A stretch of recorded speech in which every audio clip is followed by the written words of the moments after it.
And with that, I invite our next speaker, Professor Sathyamoorthy. So Professor Sathyamoorthy is Director and Professor of School of Life Sciences, Manipal University, Manipal. He completed his PhD in biochemistry from the Cancer Research Institute, Bombay, and Bombay University. And he worked as research associate at Kansas State University Division of Biology and as research scientist at the Vascular Institute, Philadelphia. He also served as senior scientist at the Vascular Institute. He's published several papers in reputed journals and is a member of the AACR, SMMR, and so on. He will talk to us about epigenetics of endothelial dysregulation by inflammation in type 2 diabetes. Professor Sathyamoorthy. Good afternoon to all of you. At the very outset, let me congratulate Dr. Tangaraj and Dr. Keshav Singh for bringing together a wide array of topics and excellent speakers, both from India and US, and also thank them for giving me this opportunity to present some of our data. I still don't know why this topic was chosen to me. I suppose that Dr. Keshav Singh was tired of listening to me on the cancer, so probably I had to speak about diabetes today, but it is really a pleasure to be able to present some of the data from my colleagues from our school. To those of our international guests, just to indicate that the Manipal, where I come from, is right here. The Hyderabad is just about here, about 1,000 kilometers south at the coast. And in fact, it is more than 63 years old, what it was in 1953 to 2019 now. And it is in fact a comprehensive university with 21 different institutions in various specialties with more than 32,000 students. And I take this opportunity to welcome you all to Manipal at your convenience. So what I'm going to talk to you is about three different aspects which is being undertaken at our school: the genetic aspects and infectious aspect of diabetes, as well as on the epigenetic aspects. On the genetic aspects, we have been looking at the disease predisposing genes, especially the replicating the GWAS SNPs, as well as evaluating the candidate gene approach studies. And toward this, we have already validated several of these, including variants in the TCF7L1, which has also been done by several groups from India, as well as SLC30A8 gene in the type 2 diabetes.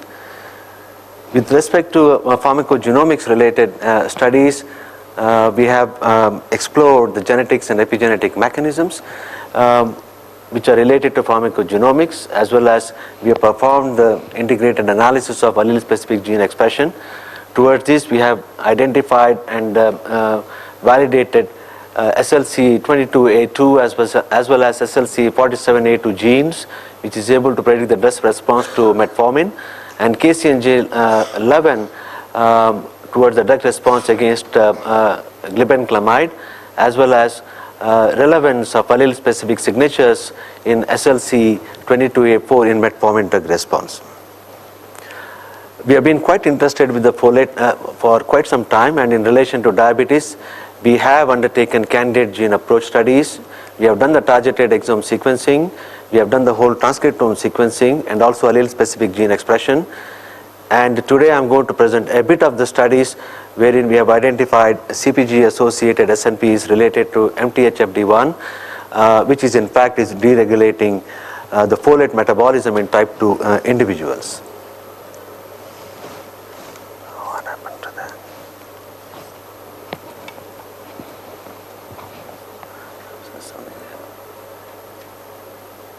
Okay, I'm back.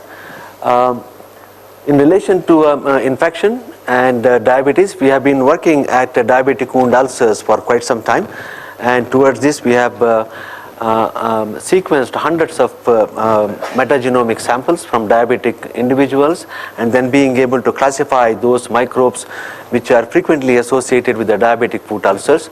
I will also talk a little bit about that today. and further we have been able to understand monomicrobial and polymicrobial infections in relation to virulence as well as antibiotic resistance. And in relation to the host effects, host pathogen interactions, we have already published in the area of neutrophil extracellular traps to demonstrate the inability of neutrophils to fight infection. And currently we are looking at impact of IL-6 and insulin in relation to insulin resistant in diabetic individuals, and I will talk about this aspect. I'm sure I'm going to have some difficulty with the time, but I will try to finish in time. In fact, there was a cluster analysis which was put in this figure, but then I think it is lost. But it is sufficient to say that, as has been mentioned by Dr. Chandak and Dr. Bharadwaj, there are a number of genetic variants which have been identified across the population in African, American, East Asian, European as well as South Asian population, and there seems to be a very huge diversity among these genetic variations which have been identified. We have been interested for quite some time in being able to elucidate the SNPs as an intensifier model, in which we were trying to look at epigenetic factors that in fact can regulate SNPs and then increase the impact of SNPs on a given gene product. These can come in fact from anywhere from the part of the gene, whether it is from the promoters or UTRs or coding sequences, or even those which regulate the transcription, as well as the microRNAs, which in fact can regulate the stability of the mRNAs, and these can have significant impact on allele-specific gene expression. The folate pathway genes which we actually looked at is depicted here. We looked at about 48 folate pathway associated genes, and we covered entire gamut of SNPs that may be present in these 48 different folate genes, including the SNPs which are present in the genes, and 5' UTR SNPs, intronic coding 3' UTR, as well as downstream SNPs which are present in the 48 different folate pathway genes. And in these we have identified approximately about 12,000 SNPs in 48 different genes through in silico analysis. Out of those we have filtered based on the criteria, which include those which should contain a cytosine within the SNP site, as well as restrictions in relation to minor allelic frequencies, as well as those are filtered based on the lack of any known functions or the lack of any known SNPs present in them, which came down to approximately about 2,400 of them. The further SNP delineation is in fact using the bioinformatic tools within the gene.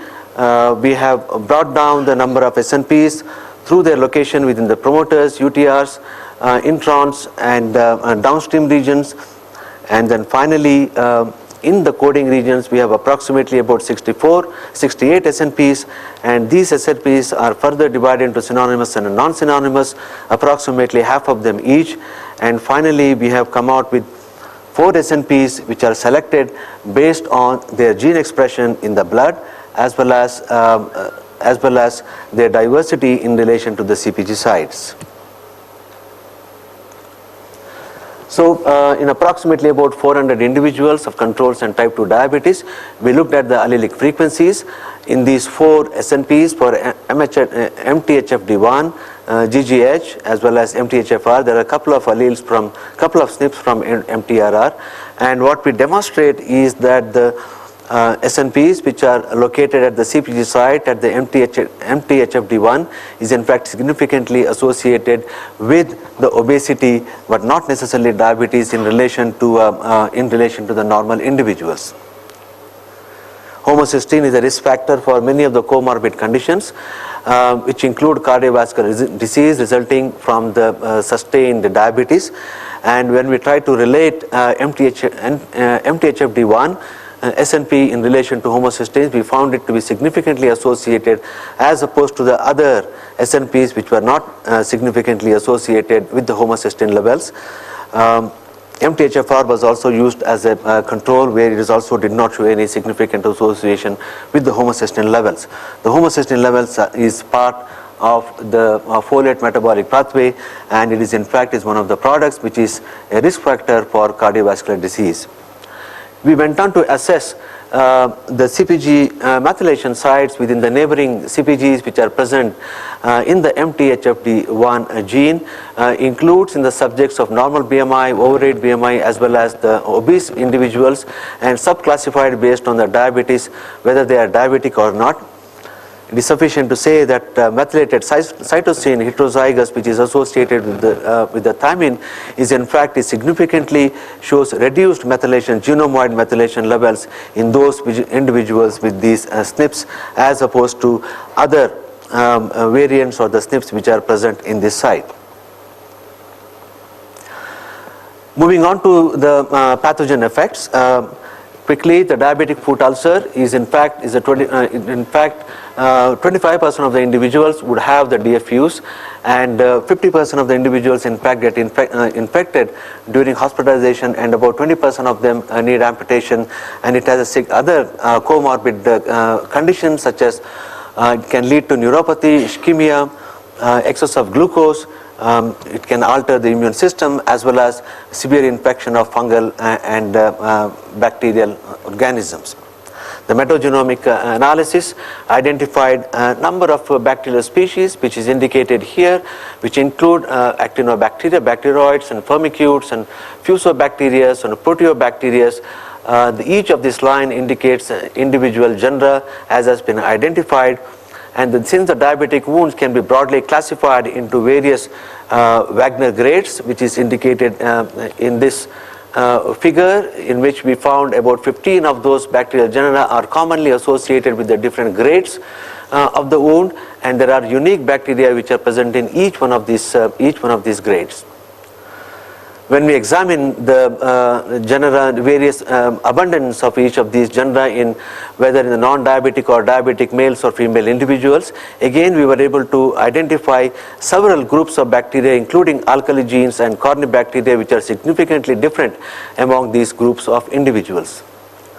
What is shown here is Euclid distribution, in which we show that Pseudomonas as well as Staph aureus are significantly segregated across the various grades of the wound, indicating their significant contribution to the worsening of the diabetic wounds.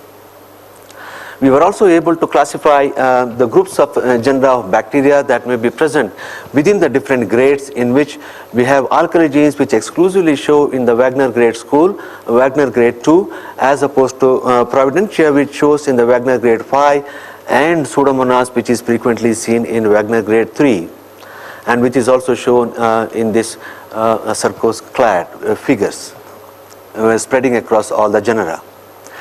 Coming back to the host effects, as already been indicated, there is a significant difference in the non-diabetic and diabetic wounds, the distribution of various types of bacteria.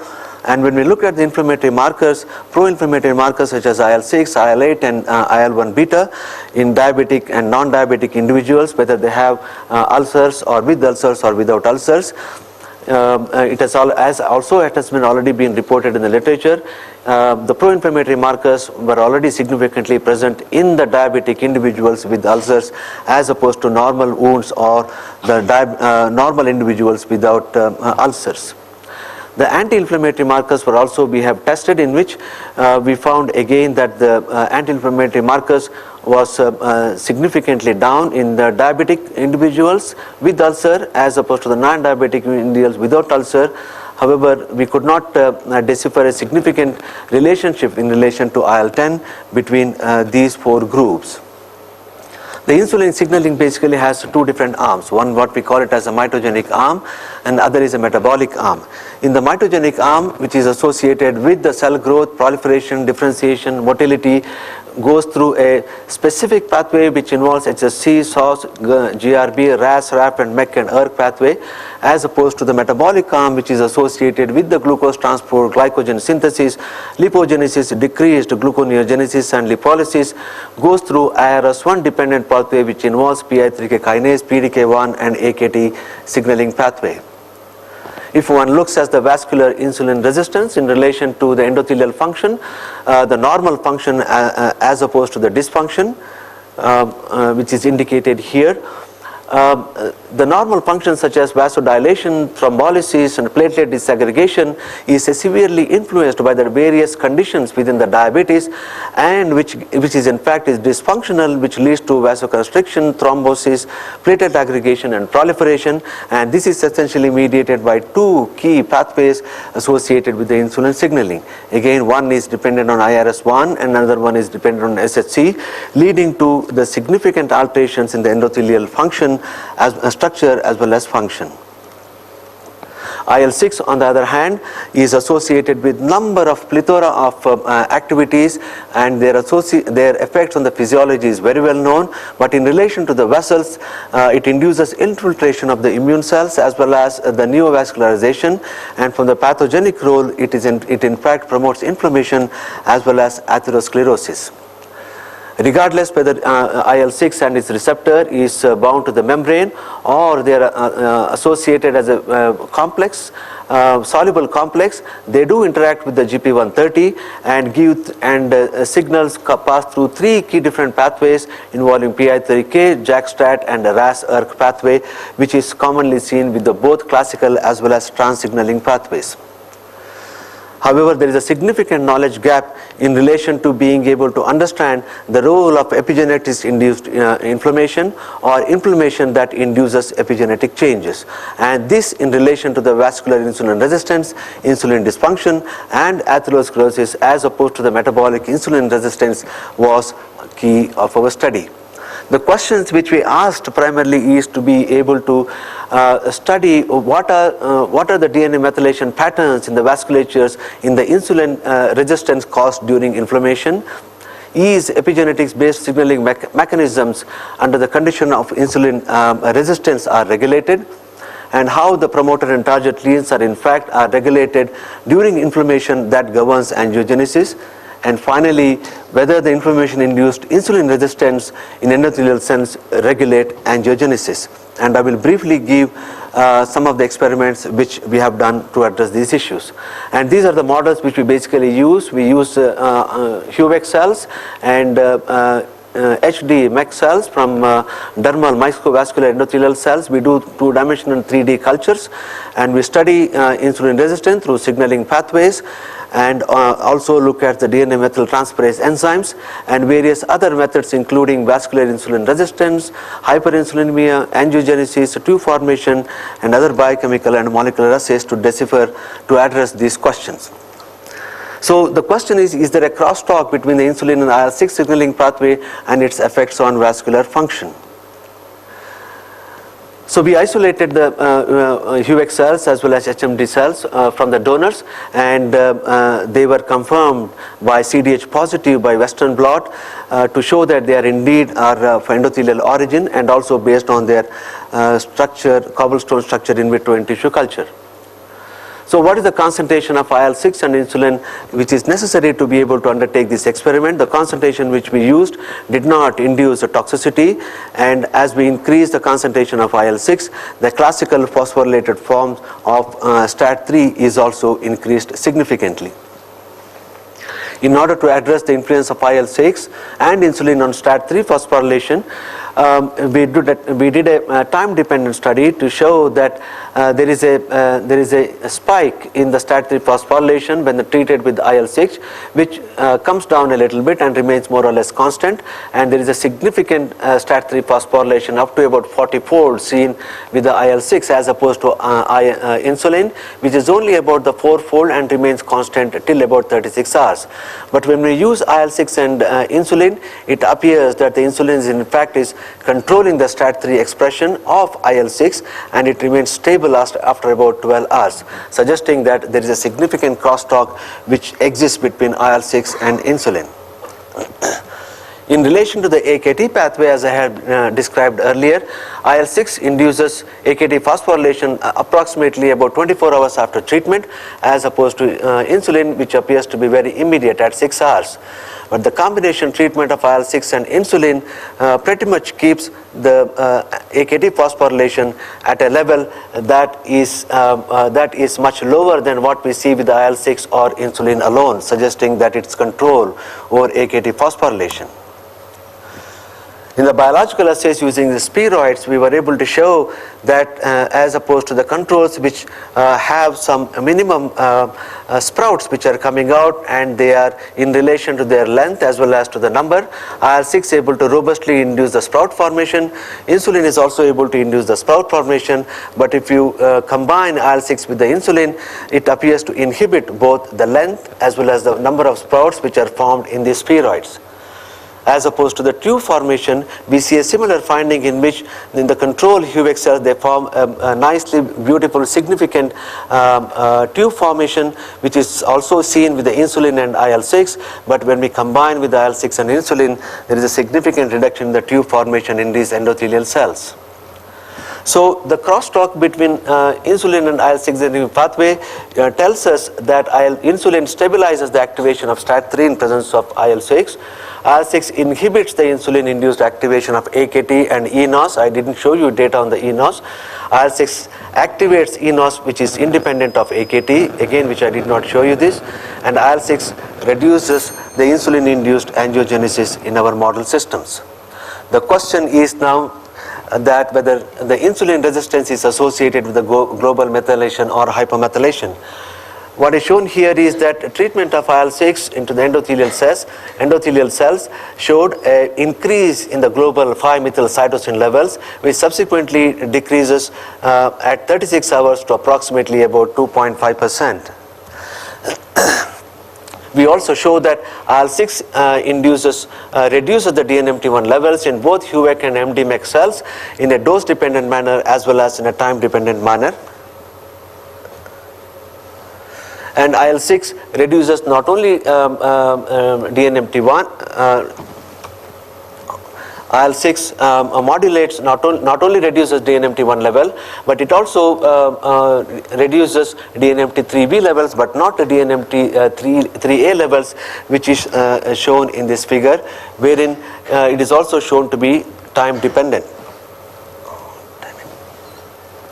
We next tested for the DN-methyltransferase activity per se, where we show that along with decrease in the levels of DNMT1, the activity of DNMT was also significantly inhibited by IL-6 in HUVEC as well as HDMX cells, and this can be reversed by using the neutralizing antibody against IL-6R, which is able to reverse and bring back the DNMT expression in HUVEC, in the HUVEC cells. IL-6 induces, in fact there was no difference in the transcriptional activation as studied with the actinomycin D treatment as well as cyclohexamide treatment, which tells that the protein is degraded normally. But when we use proteasomal inhibitors such as MG132, the DNMT levels were restored, suggesting that the reduced activity of DNMT is in fact related to its degradation by IL-6. To summarize this part of the study, the IL-6 induces global hypomethylation. IL-6 reduces the level of DNMT1 and its activity. IL-6 reduces DNMT3B but not 3A levels. IL-6 regulates the DNMT through proteasomal degradation, and IL-6 mediated global DNA methylation is probably coupled to DNA replication. And then quickly in next 2 minutes, we next studied the IL-1 mediated differential methylation of genes, in which we performed the genome-wide methylation analysis by differential methylation hybridization and went through the whole gamut of bioinformatic analysis. And what is shown here is a list of hypomethylated and hypermethylated genes, which are several fold significantly methylated in IL-6 treated cells. And also we clustered the STAT3, those genes with the STAT3 binding site, and again clustered them as per whether they are hypomethylated or methylated genes. A series of bioinformatic analysis identified number of pathways as well as the networks through which are associated, which I don't have time to go through, but it is sufficient to say that we have validated number of these hypomethylated and hypermethylated genes, which are listed here over a period of time, that is 12, 24 and 36 hours, and the results as an example, which is shown here for hypomethylated and hypermethylated genes. And to summarize, we see that there is a crosstalk which exists between IL-6 and insulin signaling that leads to the insulin vascular insulin resistance. We also show that insulin reduces the insulin-induced angiogenesis, and insulin also reduces DNMT1 and DNMT3, 3B but not 3A, thereby inducing hypomethylation in the endothelial cells, and IL-6 mediated global hypomethylation in differentially methylated genes, which may be involved in the insulin signaling and angiogenesis. Finally, I would like to thank the team, Dr. Rai, who in fact has done the genetic analysis, Dr. Murli, who has performed the microbiome analysis, and Dr. Joshi, who dealt with the insulin and IL-6 epigenetics. And I also acknowledge our clinical collaborators from the Kasturba Medical College, and this is funded by DST, IGSTC, ICMR and Thyra Core. Thank you very much for your patience, and I'll be happy to take some questions.